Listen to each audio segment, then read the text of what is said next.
நான் என்ன கேட்கறேன், என்னுடைய உரிமையை தானே கேட்கிறேன், விட்டு பிச்சை கேட்கல. நான் எனக்கு ஒரு உரிமை இருக்கு. நான் தர்காவுக்கு போனா மதுரைக்கு தர்காவுக்கு போக கூடாது, என பிரச்சனை வந்துடும், மக்கள் நிறைய இருக்கிறாங்கன்னு முன்னெச்சரிக்கை கைது. மதுரையிலிருந்து நத்தத்துக்கு போன வாரம் வந்த வக்ஃபு திருத்த சட்ட மசோதாவுடைய மீட்டிங் பேசுறதுக்கு, ஐயோ போயிடாதீங்க, ஏன் அங்க மக்கள் நிறைய இருக்கிறாங்க, கைது. இப்ப கள்ளழகர் ஆற்றில் இறங்குறாங்க, அந்த நிகழ்ச்சியில ஒரு மத நல்லிணக்கத்திற்காக நாம் போவோம். ஏற்கனவே நீங்க பிஜேபினாவே உங்க திமுக கவர்மெண்ட் ஏதோ எதிரி மாதிரி ஆக்கி வச்சிருக்கீங்க. இந்து முஸ்லிம்களுக்கு நாங்க தான் ஏதோ பகை உருவாக்குற மாதிரி. அப்படி இல்ல, இஸ்லாமியர்களாக நானே கள்ளழகருக்கு போறேன், ஒரு பிஜேபி நேஷனல் செக்ரட்டரி போனா அது ஒரு மத நல்லிணக்கத்தை உருவாக்கும் போனா, ஐயோ வேணாம் அங்க மக்கள் அதிகமா இருக்கிறாங்க, முன்னெச்சரிக்கை நாங்க தடுப்போம் அப்படின்னா எதுக்கு விடுவீங்க அதை சொல்லுங்க.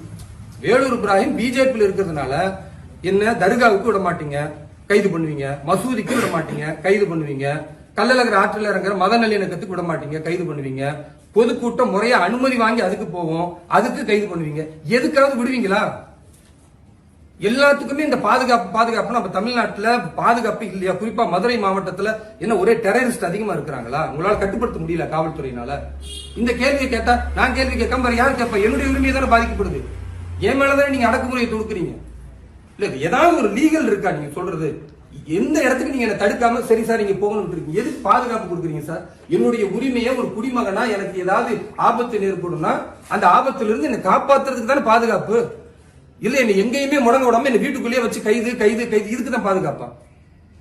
நீங்க சொல்லுங்க. எங்க போனாலும் கைதுன்னா என்ன சார் நாடா? இது என்ன? இது சர்வாதிகாரமா? இது திமுக ஆட்சியில் இவ்வளவு கொடுமை பண்ணுவீங்களா? நான் என்னங்க கேட்கிறேன், ஒரு பிஜேபி ஒரு நிர்வாகியா இருந்தா, ஒரு இஸ்லாமியரா இருந்தா விடவே மாட்டீங்க. திமுக காரங்க அத்தனை பேர் இருக்கிறாங்கல்ல, அங்க திமுகவில் எத்தனை விஐபி இருக்கிறாங்க, எத்தனை இஸ்லாமியர் எத்தனை கிறிஸ்துவர் வந்திருக்காங்க, அவங்களும் விட்டுருவீங்க. அதுக்கு பேர் மத நல்லிணக்கம். ஏன் பிஜேபி வந்தா அது உங்களுக்கு பெரிய நெருடலா இருக்கு அந்த அரசுக்கு?